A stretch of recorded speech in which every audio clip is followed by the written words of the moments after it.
Hello students, आज हम start करेंगे मैथमेटिकल लॉजिक का एक्सरसाइज नंबर 1.3, जिसमें आज हम डील करेंगे क्वांटिफायर्स के साथ में ड्वेल स्टेटमेंट्स क्या होती है, निगेशंस क्या होते हैं किसी भी स्टेटमेंट के, converse statement, inverse statement, contrapositive statements. तो ये सारी चीज़ें हमको सीखने मिलेगी एक्सरसाइज नंबर 1.3 में। तो चलिए आइए देखते हैं, पहले हम बेसिक चीज़ें सीख लेते हैं ताकि हम एक्सरसाइज को ईजिली कवर अप कर पाए। तो स्टार्ट करेंगे हम क्वांटिफायर्स।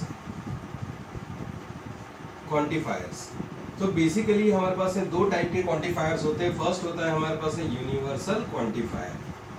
यूनिवर्सल क्वांटिफायर जैसे कि नाम से ही इंडिकेट हो जाता है कि यूनिवर्सल मतलब क्या हो गया, फॉर ऑल।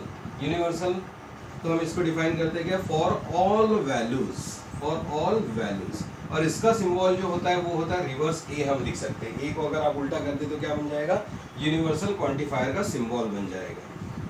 तो इसका मीनिंग क्या होता है कि फॉर ऑल वैल्यूज। तो ऑब्जेक्ट्स देखते हैं कि जैसे अगर मान के चले कि अगर हमारे पास में कोई भी एक सेट ए ले लेते हैं हम, जिसमें हम कुछ एलिमेंट्स ले लेते हैं 1 2 3 एंड 4। मान के चलिए ये सेट के एलिमेंट्स है। तो अब हम इसको नोट कैसे करते हैं कि for all values of elements belonging to A, x मान के चलिए कि x plus one, x plus मान के चलते कि 5 इज ग्रेटर देन 3। अगर हम क्या करें कि सेट के एक एक एलिमेंट्स को अगर हम यहाँ पे पुटअप करके देखें तो ये क्या होना चाहिए कि सारी वैल्यूज के लिए ये कंडीशन सेटिस्फाई होनी चाहिए। अगर ये एक्सप्रेशन सारी वैल्यूज के लिए सेटिस्फाई करता है दैट मीन्स कि ये क्या हो जाएगा, यूनिवर्सल क्वांटिफायर। तो जैसे अगर हम देखते हैं कि अगर हम 1 वैल्यू पुटअप करते हैं तो 1 + 5 विच इज ग्रेटर देन 3। अगर हम 2 भी पुटअप करें तो 2 + 5 which is again greater than 3। 3 के लिए भी यही होगा। 4 भी अगर हम पुटअप करें तो क्या होगा, 4 + 5 इज ग्रेटर देन 3। तो दैट मीन्स कि क्या हो रहा है कि this expression is valid for all the values belonging to set A. तो ये क्या हो गया, सारी वैल्यूज को जब बिलोंग करता है तो ये क्या कहलाएगा, यूनिवर्सल क्वांटिफायर। क्लियर।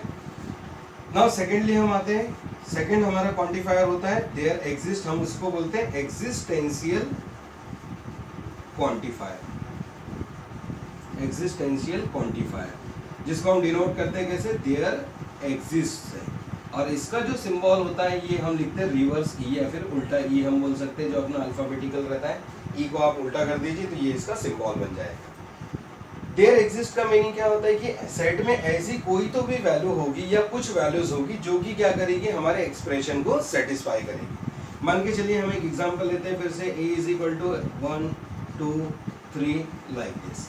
और वही अगर हमने लिखा there exist some values of x belonging to set a that x + 1 is greater than, मान के चलिए कि हम लिख लेते हैं 3। तो देखिए इस एक्सप्रेशन में यहाँ पे सारी वैल्यूज अगर हम 1 पुट अप करते हैं तो 1 + 1 क्या हो जाएगा, 1 + 1 will become 2 and 2 is not greater than 3। अगर हम देखें तो क्या होगा, 1 + 1 क्या हो रहा है यहाँ पर कि it is not greater than 3। तो यहाँ पे क्या हो गई, हमारी कंडीशन फॉल्स हो गई है ना। अब अगर हम 2 पुट अप करते हैं तो 2 + 1 विच इज अगेन फॉल्स। लेकिन अगर मैं 3 वैल्यू पुट अप करता हूँ तो 3 + 1 विच इज ग्रेटर देन क्या हो जाएगा, 3 हो जाएगा। दैट मीन्स कि यहाँ पे क्या हो गया, हमारी कंडीशन सेटिस्फाई हो गई। तो देखिए इस सेट में एक वैल्यू ऐसी एग्जिस्ट कर रही है जिसके कारण क्या हो रहा है, ये एक्सप्रेशन हमारा सेटिस्फाई हो जा रहा है। बाकी दो वैल्यूज के लिए ये हमारा एक्सप्रेशन सेटिस्फाई नहीं हो रहा है। तो इसलिए हम इसको डिफाइन करते हैं there exist at least such elements which will satisfy the given expression. और यहाँ पर क्या हो रहा है कि हमारे पास में एक ही मतलब सारे के सारे एलिमेंट जो है वो क्या कर रहे हैं, हमारे एक्सप्रेशन को या जो हमारे स्टेटमेंट्स है उसको सेटिस्फाई कर रहे हैं। तो जब सारी की सारी वैल्यूज सेटिस्फाई हो जाती है तो उसको बोला जाता है यूनिवर्सल क्वांटिफायर। और जब कुछ वैल्यूज सेटिस्फाई होती है तो उसको बोला जाता है एग्जिस्टेंशियल क्वांटिफायर। और इसका सिंबल होता है रिवर्स ई से। क्लियर। तो चलिए क्वांटिफायर्स के बेसिस पे हम एक्सरसाइज 1.3 का क्वेश्चन नंबर 1 कवर अप कर सकते हैं, जिसमें हम देखते हैं कि क्वेश्चन नंबर 1 में हमको क्या गिवन है, if A is a set having elements 3 5 7 9 11 and 12। अगर हमारे पास में ये सारे एलिमेंट्स हैं, determine the truth value of each of the following. तो हमको क्या फाइंड आउट करना है, डिटरमाइन ट्रूथ वैल्यू। तो हमको इनके ट्रूथ वैल्यूज को हमको डिफाइन करना है। तो पहला क्वेश्चन हमारे पास में गिवन है, there exist x belonging to set A such that x minus 8 is equal to 1। तो अब देखिए यहाँ पर हमारे पास क्या गिवन है कि there exist some values in set A, जो कि क्या करेगा, इस एक्सप्रेशन को वैलिड करेगा। तो अब देखिए x माइनस 8, अगर हम 3 पुटअप करते हैं तो 3 minus 8 will be equal to 1 होगा क्या? नहीं होगा। 5 माइनस 8 पुटअप करेंगे तो नहीं होगा। लेकिन अगर देखिए अगर हम वैल्यू को अगर पुटअप करें 9 को, तो यहाँ पर क्या दिख रहा है, 9 minus 8 will be equal to 1। So हम ये डिफाइन कर सकते हैं कि 9 माइनस 8 इक्वल्स टू 1। तो ये क्या कर रहा है, इस एक्सप्रेशन को सेटिस्फाई कर रहा है। और हमको ये नहीं बोला है फॉर ऑल वैल्यूज, हमको क्या बोला हुआ है, there are some values which will satisfy the given expression. तो यस, फॉर, हम इसका रीजन कैसे लिखेंगे, for x equal to 9, x minus 8 is equal to 1। So there exist value x equal to 9 for which the given statement is true। तो given statement क्या हो जाएगा, true हो जाएगा। That means so its truth value will be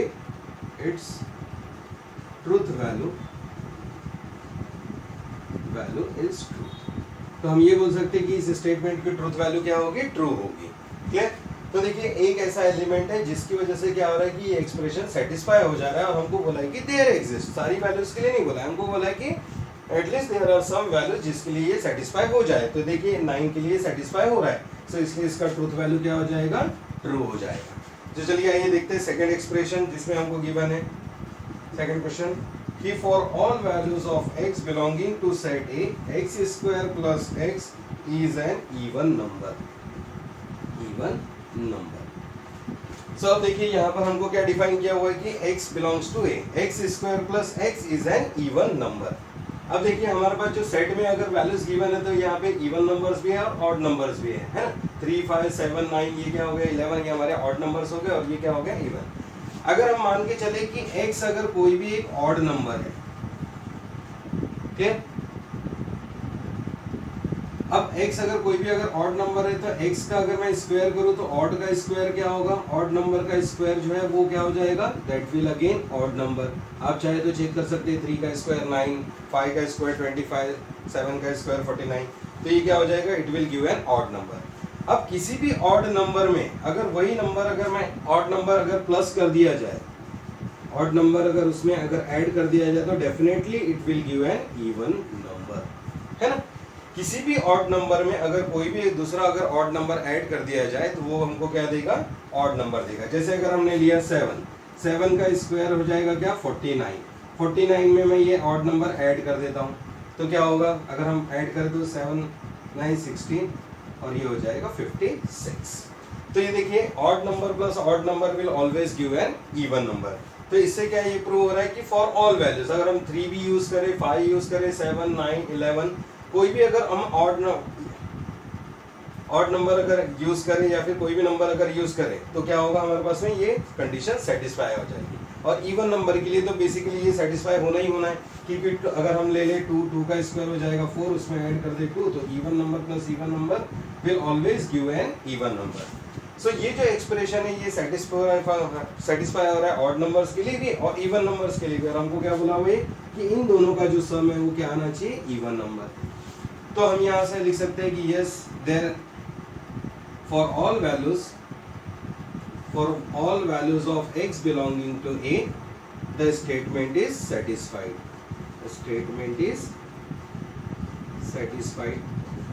So its truth value क्या हो जाएगा, its truth value is, तो इसकी ट्रूथ वैल्यू हो जाएगी ट्रू। तो चाहे तो आप स्क्रीनशॉट ले सकते हैं इसका। तो चलिए आगे बढ़ते हैं, सेट नंबर क्वेश्चन नंबर 3 लेते हैं हम, जिसमें हमको गिवन है कि for some values of x belonging to A such that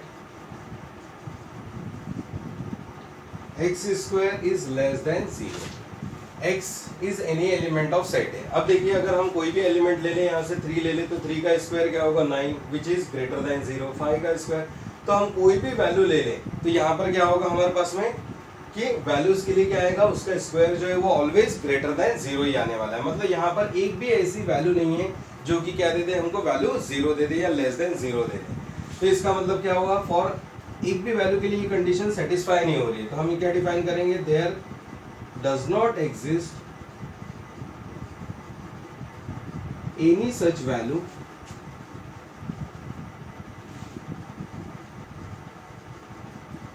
which satisfy the expression, जो कि इस एक्सप्रेशन को सेटिस्फाई कर सके, ऐसी एक भी वैल्यू नहीं है। सो इसका क्या हो जाएगा, ट्रूथ वैल्यू इज फॉल्स। इसका ट्रूथ वैल्यू क्या हो जाएगा, फॉल्स हो जाएगा। तो सिमिलरली आप क्वेश्चन नंबर 4, 5 एंड 6 आप ट्राई कर सकते हैं घर पर। अब हम देखेंगे नेक्स्ट ड्वेल क्या होता है। तो चलिए आप देखते हैं ड्वेल स्टेटमेंट्स क्या होती है। Dual of any statement. अगर मान के चलिए कि अगर हम टी मतलब डिनोट करते हैं टोटोलॉजी, जिसमें हमने पढ़ा था कि टोटोलॉजी मतलब when statement pattern is totally true then it is a tautology, और सी को हम डिनोट करते हैं मान के चलिए कि कॉन्ट्राडिक्शंस।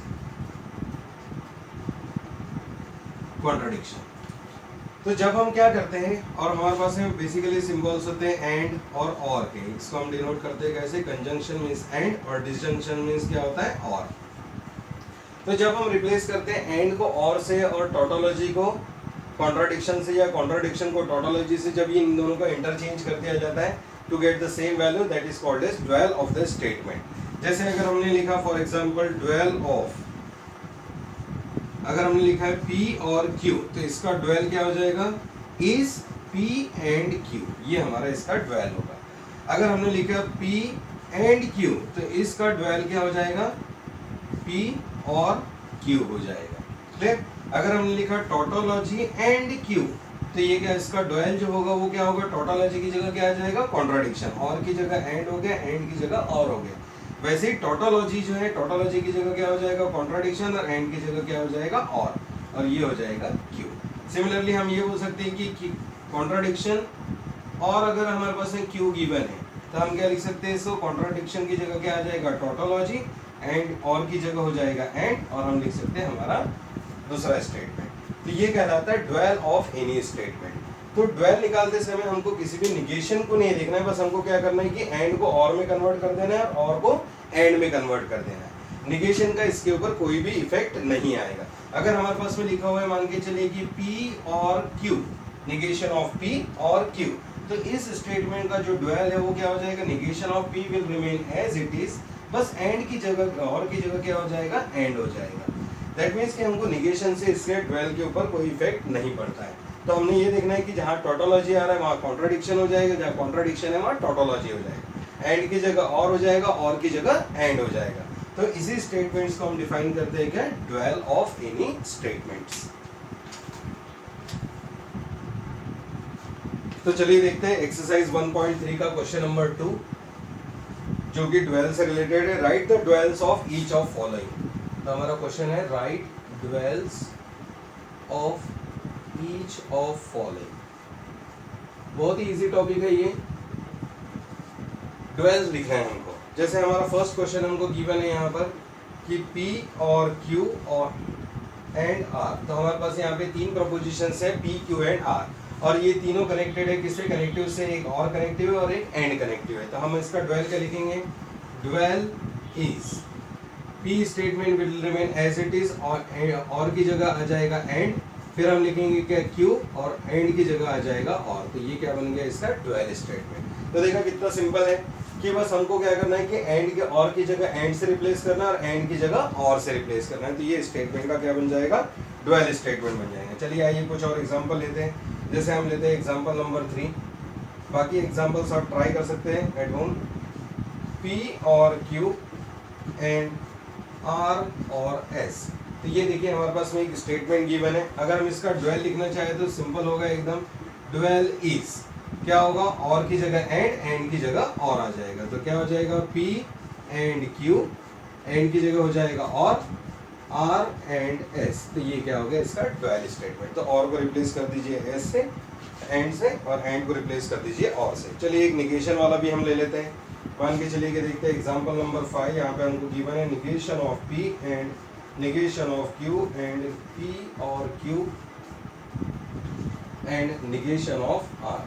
तो ये हमारे पास है स्टेटमेंट गिवन है। तो देखिए ड्वेल हम लिखेंगे, तो मैंने पहले ही बताया आपको कि ड्वेल में क्या होता है कि निगेशन अगर सिंबल है तो it will remain as it is, इसमें हमको कोई चेंजेस नहीं करने हैं। Dual is negation of P, and की जगह हो जाएगा और, bracket negation of Q, and की जगह हो जाएगा और पी और एंड क्यू, और फिर हो जाएगा हमारे पास है एंड की जगह और निगेशन ऑफ क्या हो जाएगा आर।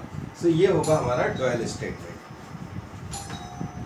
तो देखा आपने अब कितने इजी तरीके से हम किसी भी स्टेटमेंट का ड्वेल फाइंड आउट कर सकते हैं। तो ड्वेल फाइंड आउट करने के लिए बस सिंपली हमको रिप्लेस करना होगा टोटोलॉजी को कॉन्ट्राडिक्शन से।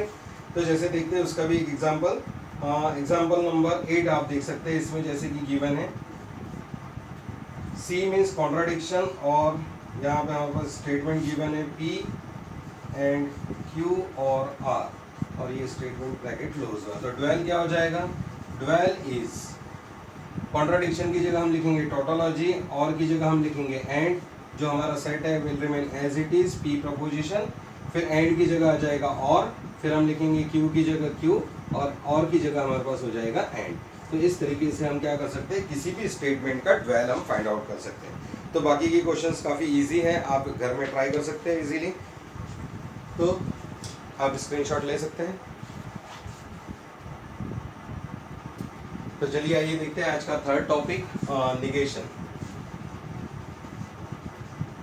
निगेशन जैसे आपने पहले भी पढ़ा हुआ है कि कोई भी एक प्रपोजिशन अगर बी है, जो कि स्टेटमेंट फॉर एग्जांपल अगर हम लेते हैं I am going to home, तो हमने पहले ही कहा था कि निगेशन को हम डिनोट करते हैं कैसे, इस सिंबल से, निगेशन ऑफ पी। तो ये क्या हो जाएगा, निगेशन मतलब हो जाएगा I am not going to, तो उसका जो रिवर्स हो जाता है वो क्या हो जाता है, निगेशन कहलाता है। तो अब हम देखा था negation of a single statement, अब हम देखेंगे क्या, negation of compound statement. Negation of, हम पहले सीखते हैं कंजंक्शन क्या होता है, निगेशन ऑफ कंजंक्शन।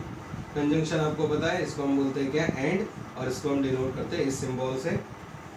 तो कंजंक्शन में क्या होगा हमारे पास है, अगर हमने लिखा है negation of P and Q, तो इस स्टेटमेंट को हम कैसे नोट डाउन करेंगे, it will be equivalent to negation of P, and की जगह रिप्लेस हो जाएगा और से, और ये हो जाएगा निगेशन ऑफ क्यू।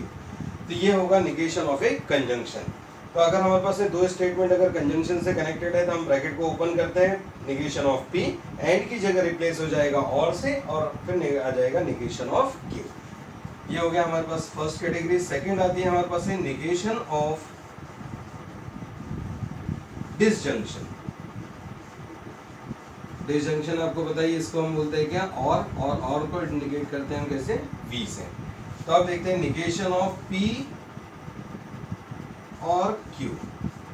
तो अब जब हम इस ब्रैकेट को ओपन करेंगे, so it will be equivalent to the statement of negation of P, और की जगह हो जाएगा and negation of Q.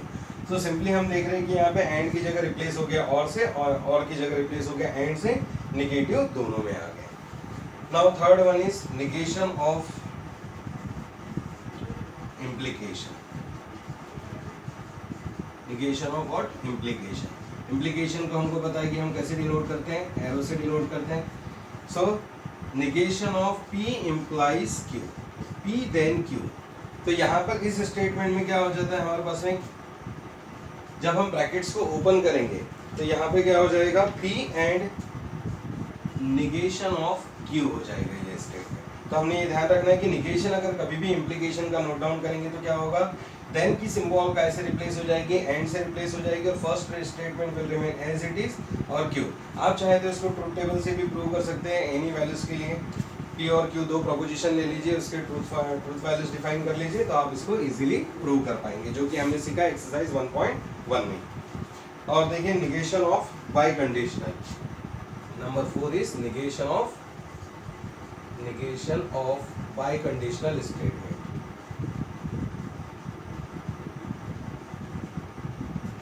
Bye conditional आपको पता है कि बोथ साइड एरो से हम डिनोट करते हैं इसको। तो ये क्या हो जाता है, negation of P by conditionally related with Q. So ये क्या हो जाएगा, it will be equivalent to P and negation of Q और Q and negation of P। तो हमारे पास है ये बाई कंडीशनल के लिए क्या होगा, स्टेटमेंट हम इस तरीके से डिफाइन कर सकते हैं। तो आप देख सकते हैं निगेशन ऑफ कंजंक्शन एंड की जगह और हो जाएगा, दोनों निगेशन में आ जाएंगे। निगेशन ऑफ डिसजंक्शन जिसमें क्या होगा, और की जगह एंड हो जाएगा और दोनों फिर से निगेशन में आ जाएंगे। निगेशन ऑफ इम्प्लीकेशन में क्या होता है कि निगेशन फर्स्ट वैल्यू का नहीं होगा, P देन Q, तो यहाँ पे क्या होगा, negation will be of second value. जबकि बाई कंडीशनली जब रिलेटेड होता है तो इस केस में क्या होगा कि P and negation of Q और Q and negation of P हम डिफाइन करेंगे। तो हम इसको चाहे तो ट्रूथ टेबल से ट्रू भी किया जा सकता है इसको। ठीक है, तो इसके बेसिस पे हम क्वेश्चंस देखते हैं एक्सरसाइज नंबर 1.3 के। ठीक,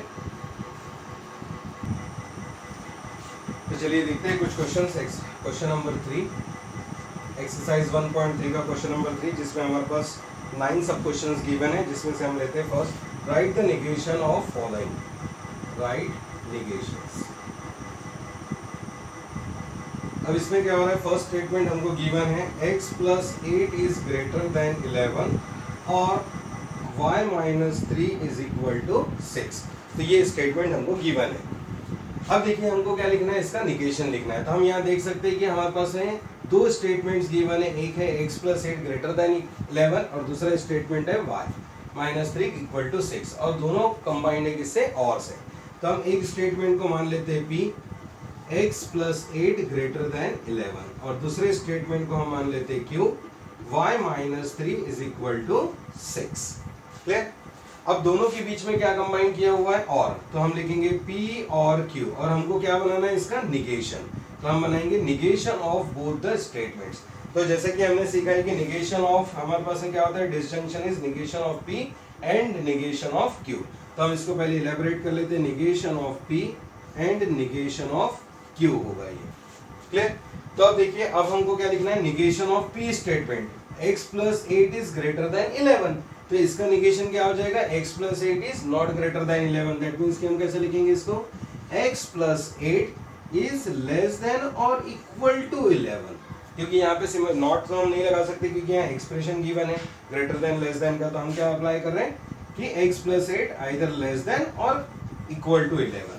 और दूसरे स्टेटमेंट में हम लगाएंगे क्या, एंड क्या हो जाएगा, निगेशन ऑफ Q। अब इसका निगेशन क्या होगा, y - 3 इक्वल टू 6। तो यहाँ क्या हो जाएगा, it will not be equal to 6। मतलब हमको क्या लिखना है, इसका अपोजिट स्टेटमेंट। यहाँ पे हो जाएगा ग्रेटर देन का लेस देन और इक्वल टू, यहाँ पे क्या होगा, इक्वल टू का हो जाएगा नॉट इक्वल टू। बिकॉज हमको क्या लिखना है, negation of P negation of Q, और बीच में हमको अप्लाई करना है क्या, एंड का सिंबल।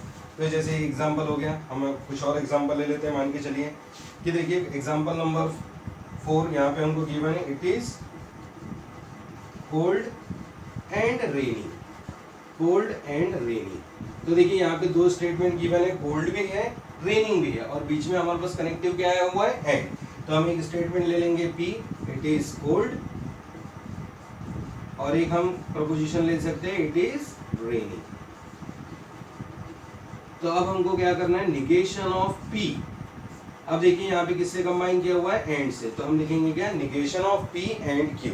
तो अब इसका एलाबोरेशन क्या होगा, निगेशन ऑफ P और निगेशन ऑफ Q। तो अब हम देखिए इसको सेंटेंस में कैसे लिख सकते हैं, negation of P, it is cold, it is not cold. Negation of Q क्या हो जाएगा, इट इज रेनिंग है Q में, तो क्या हो जाएगा निगेशन इसका, इट इज नॉट रेनिंग। तो हम लिख सकते हैं क्या, it is not cold nor rainy. Clear. तो इस तरीके से हम क्या कर सकते हैं, किसी भी स्टेटमेंट का निगेशन लिख सकते हैं। एक और एग्जांपल ले हम, एग्जांपल नंबर 6। तो देखिए इसमें सिर्फ एक ही स्टेटमेंट हमको गिवन है, √2 is a rational number. Rational number. अब यहाँ पर कहीं पर भी ना एंड का यूज हुआ है ना और का यूज हुआ है, तो इसका हम क्या लिखेंगे, डायरेक्टली हम निगेशन लिख सकते हैं, √2 is not a rational number. Clear. अगर सिंगल स्टेटमेंट हो तो हम डायरेक्टली उसमें नॉट अप्लाई करके क्या लिख सकते हैं, उसका निगेशन लिख सकते हैं। लेकिन अगर हमारे पास है दो अगर स्टेटमेंट गिवन है, दोनों स्टेटमेंट एंड या और से अगर कंबाइंड है या देन से कंबाइंड है, तो उसको हम कैसे लिखेंगे, पहले हम प्रपोजिशंस बनाएंगे, दोनों का हम सिस्टमैटिक सिंबल लिखेंगे और उसको हम क्या करेंगे, फिर एक्सप्लेन करके देंगे। So this is the way to write the negations. तो बाकी के क्वेश्चंस आप ट्राई कर सकते हैं, बाकी सब सिंपल क्वेश्चंस ही गिवन है यहाँ पर। और लास्ट टॉपिक हम लेंगे अब कॉन्वर्स, इनवर्स और कॉन्ट्रापोजिटिव का, तो आप इसको लिख लीजिए।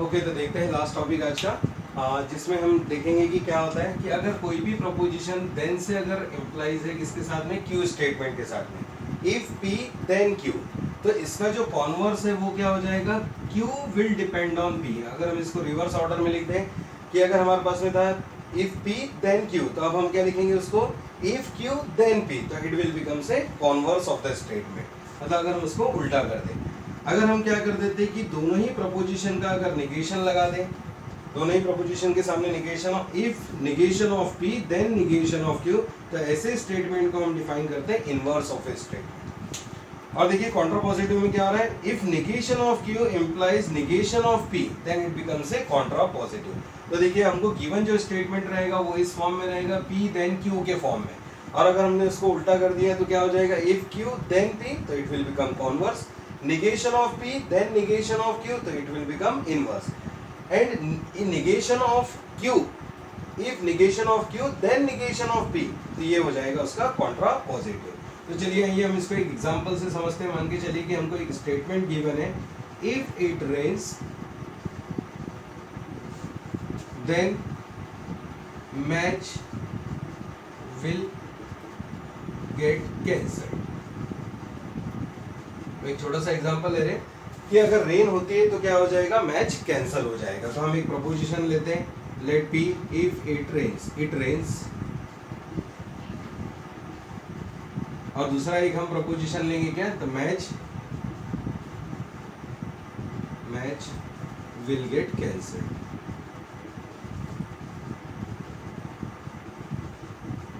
Match will get cancelled.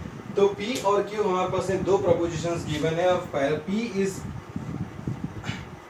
Related with Q, है ना। तो हमारे पास स्टेटमेंट जो गिवन है वो किस ऑर्डर की है, P देन Q के ऑर्डर में है ना। तो अब हम इसका कॉन्वर्स जब हम लिखेंगे तो converse of a statement will become, converse हम कैसे लिखेंगे, इसका रिवर्स, Q देन P। तो हम ये इसको ऐसे डिफाइन करेंगे, the match will get cancelled,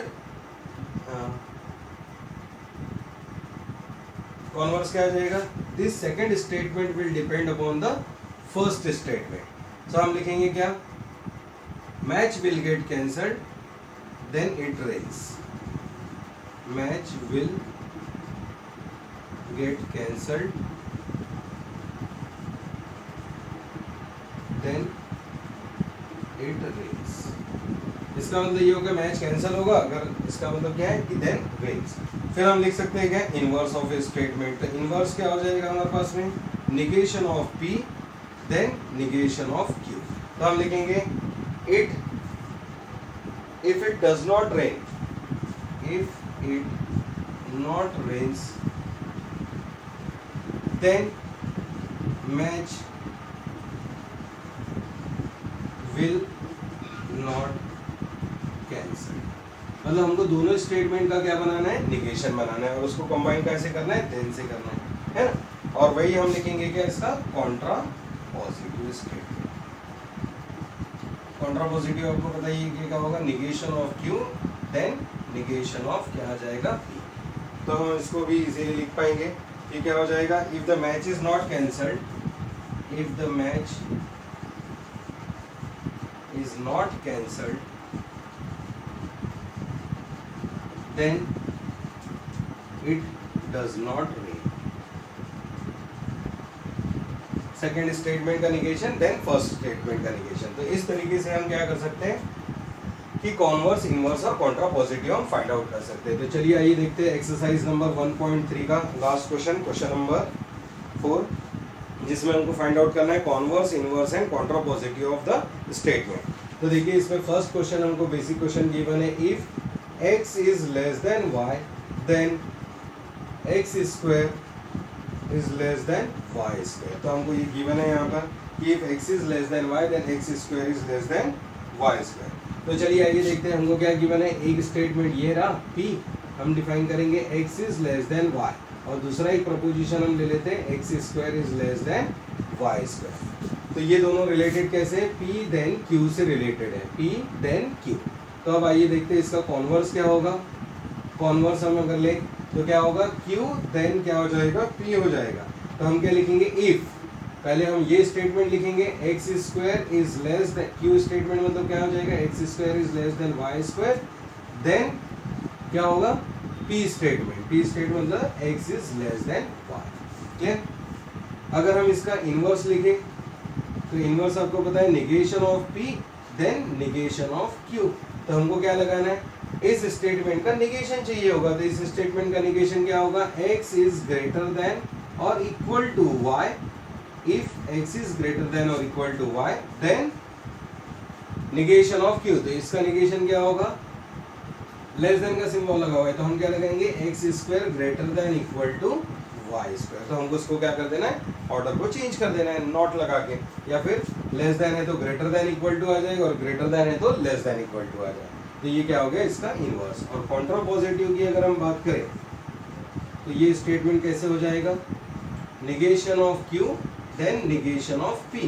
तो पहले हम लिखेंगे सेकेंड स्टेटमेंट का निगेशन, इसका निगेशन क्या हो जाएगा, if x square greater than equal to y square, then अब फर्स्ट स्टेटमेंट का निगेशन क्या हो जाएगा, x greater than equal to y. तो ये होगा सेकंड स्टेटमेंट का निगेशन। तो ये हो जाएगा हमारा कॉन्ट्रापोजिटिव स्टेटमेंट। तो इस तरीके से हम क्या कर सकते हैं, एक्सरसाइज नंबर 1.3 का क्वेश्चन नंबर 4 भी इजीली सिंप्लीफाई कर सकते हैं।